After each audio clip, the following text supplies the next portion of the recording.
Olá, hoje eu quero conversar um pouquinho com vocês sobre o comportamento das crianças, né? Sobre o que é normal, o que não é normal, como que uma criança deve se comportar.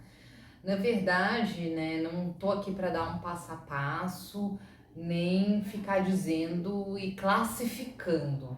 Mas eu quero fazer desse vídeo um momento para a gente poder refletir sobre o comportamento das crianças. Para isso, eu trouxe aqui um relatório escolar, tá? De uma criança que a escola solicitou atendimento psicológico. Então, a escola me envia um relatório para justificar o porquê essa escola estava encaminhando essa criança. Com certeza não vou falar o nome da escola, não vou falar o nome da criança, né? Mas eu quis trazer isso para a gente poder começar a refletir sobre o nosso olhar sobre as crianças, principalmente no âmbito escolar. Porque na escola nós estamos fazendo um lugar, né, de uma exigência em relação às crianças que, assim, como se fosse uma exigência para que se tenha controle. Eu até entendo porque é um lugar coletivo, onde tem muitas crianças, então às vezes tem uma exigência de controle. Porém, a gente está exigindo algumas coisas que vai ser impossível. Na verdade, vou aqui falar os pontos importantes desse relatório, mas é um caso que absolutamente a escola deve lidar com a criança. Não é um caso para atendimento psicológico, mas eu vou trazer aqui as justificativas, né, da escola para que essa criança esteja em atendimento psicológico. Então, né, o relatório aqui fala um pouco da criança, fala que é uma criança alegre, que se adaptou muito bem ao ambiente escolar, né, aos professores, à rotina do dia a dia. E aí, detalhe, a criança tem 3 anos, certo? Aqui na época a criança tinha 3 anos. Então, aí fala assim, o aluno se encontra numa fase fortemente egocêntrica. Ele tem 3 anos. Então, sim, a fase é egocêntrica. Então, vejam só, gente, já começa por aí. É uma criança de 3 anos que, sim, está numa fase egocêntrica, porque uma criança de 3 anos é egocêntrica, e isso é normal, né? Sempre prioriza tudo, né, para ela mesmo, né? As brincadeiras, a rotina, enfim.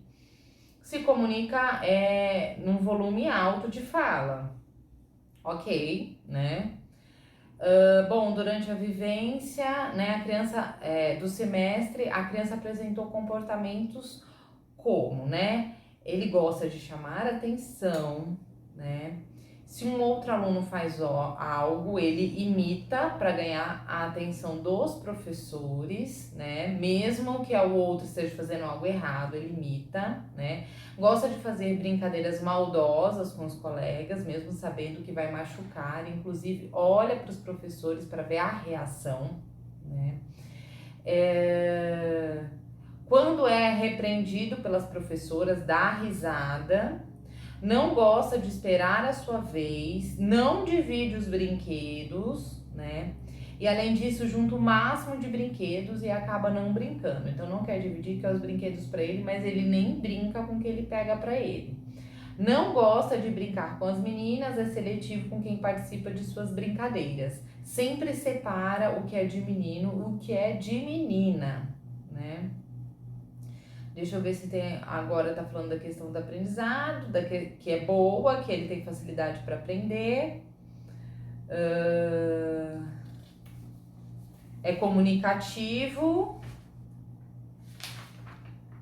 Bom, dorme bem, se alimenta bem, coordenação motora boa. Enfim, esses pontos que eu trouxe pra gente poder pensar. Então, assim, vamos enfatizar. A criança tem 3 anos. Então, gente, tá, eu posso até admitir que o comportamento possa ser difícil de lidar, mas eu acho que é um comportamento admissível para uma criança de 3 anos. Que ok, uma criança de 3 anos não querer dividir os brinquedos, ok, uma criança de 3 anos querer chamar a atenção, ok, uma criança de de 3 anos imitar o colega, e, ok, uma criança de 3 anos ficar testando a professora. Então, assim, são comportamentos que, na verdade, devem ser trabalhados na escola. Né? Porque a educação infantil também deveria ter, não só a educação infantil, na minha opinião, a escola também deveria ter a função da gente também poder lidar com a criança sobre sobre sentimentos, sobre emoções, sobre o dividir, né? Ele não quer dividir, tá, não precisa dividir, né? Se é coletivo o brinquedo, tem que dividir, mas se eu levei o meu brinquedo, eu não preciso dividir, mas se eu não dividir, eu também não brinco com outro, não é? Porque dividir não é uma obrigação, eu não sou obrigada a dividir o que é meu. Gente, você não pode dizer para uma criança que ela é obrigada a dividir o que é dela. Ela tem que dividir o que é coletivo, porque brinquedo coletivo é brinquedo de todo mundo. Mas lá, a escola tá lá para ensinar isso.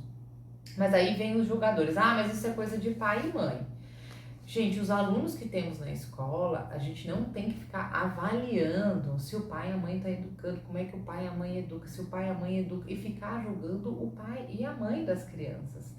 É função também da escola, né, lidar com isso, né? É função também da escola priorizar essas questões, né, de sentimentos, essas questões de o outro, o coletivo, o respeito ao outro, questões éticas. Isso também é função da escola. Não pode ser só matemática, português, ABC, enfim, há muitos pontos relevantes que às vezes nós esquecemos, né, de lidar. Nesse exemplo, essa criança não tem problema nenhum. Fiz uma avaliação com a criança super bem desenvolvida, né? Tanto do ponto de vista do desenvolvimento emocional quanto cognitivo. É uma criança que está num desenvolvimento absolutamente adequado para a idade. Não nego que ele possa ter um comportamento difícil dentro da escola. Mas você não vai levar essa criança para o psicólogo e ela vai voltar boazinha e tendo um comportamento adequado dentro da escola. Esse tipo de comportamento deve ser. Então, eu identifiquei que a criança não sabe dividir. Então, vamos lidar com isso junto com a criança. O brinquedo é dela, então vamos dizer para ela, tá bom. Então, olha só, você não quer dividir o seu brinquedo? Você então brinca com o seu brinquedo sozinho. Ah, mas você quer brincar com o do outro? Mas então aí você precisa entender que para brincar com o do outro, você também precisa emprestar o seu. Esse brinquedo que você não quer dividir não é seu, esse brinquedo é de todo mundo, então você vai ter um tempo para brincar e os outros também vão brincar. Então essas coisas sim são para ser trabalhadas dentro da escola. Então tudo isso que foi narrado aqui é absolutamente normal para uma criança de 3 anos. Então onde que eu quero chegar? Eu quero chegar que muitas vezes nós temos a tendência a normatizar comportamentos e dizer assim que comportamento adequado é de criança que sabe dividir. Comportamento adequado é de criança que é quietinha. Comportamento adequado é de criança que presta atenção. Comportamento adequado é de criança que não arruma briga. Comportamento adequado é de criança que participa da aula. Então, esses são os comportamentos. Quem quem se desvia desses comportamentos são considerados inadequados. E aí vê, que problema que essa criança tem. Muitas vezes não tem problema nenhum.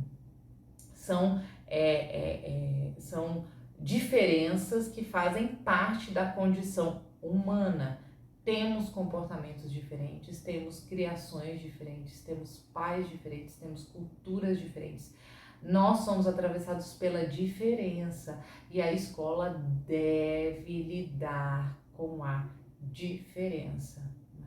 Então, tem muitos e muitos outros relatórios assim, que às vezes eu leio o relatório da escola, eu não consigo entender, para mim não está justificado ali o atendimento. Muitos estão, sim, eu entendo porque que a escola está questionando, claro que não são todos, mas boa parte são questões que você entende que isso tem a ver com uma adequação, né? Para ficar mais fácil, realmente fica, mas a gente não pode responsabilizar a criança, né, por isso. escola deve ter preparo, deve se preparar para isso. Então, uma escola que coloca que a criança de 3 anos é egocêntrica e entende isso como um problema, a gente já tem que ficar atento, né? Temos que ficar atento porque com 3 anos, sim, é egocêntrico, certo? Então, faz parte. Então, vamos ficar atentos a esse tipo de coisa dentro do âmbito da escola, vamos tentar olhar mais para a criança, vamos tentar assim, não ser capturado por essa questão de adaptação, por essa questão do senso comum, vamos tentar olhar realmente para a criança, para o desenvolvimento de fato infantil, para aquilo que pode ser, pode acontecer, né? E não apenas para adequações, né, de senso comum que a gente está trazendo, a gente está trazendo isso para dentro das escolas, né? E quem está pagando o preço são as crianças. Então, você que é professor, acho interessante também começar a refletir sobre isso, os pais também refletir sobre isso. Então vamos pensar um pouco sobre o olhar que nós estamos projetando aí nas crianças, certo? Vamos pensar um pouquinho sobre isso. Então até mais, se fez sentido para você, né? Vamos passar isso para frente, vamos falar mais sobre isso, vamos compartilhar, né, essa mensagem. E até o próximo vídeo.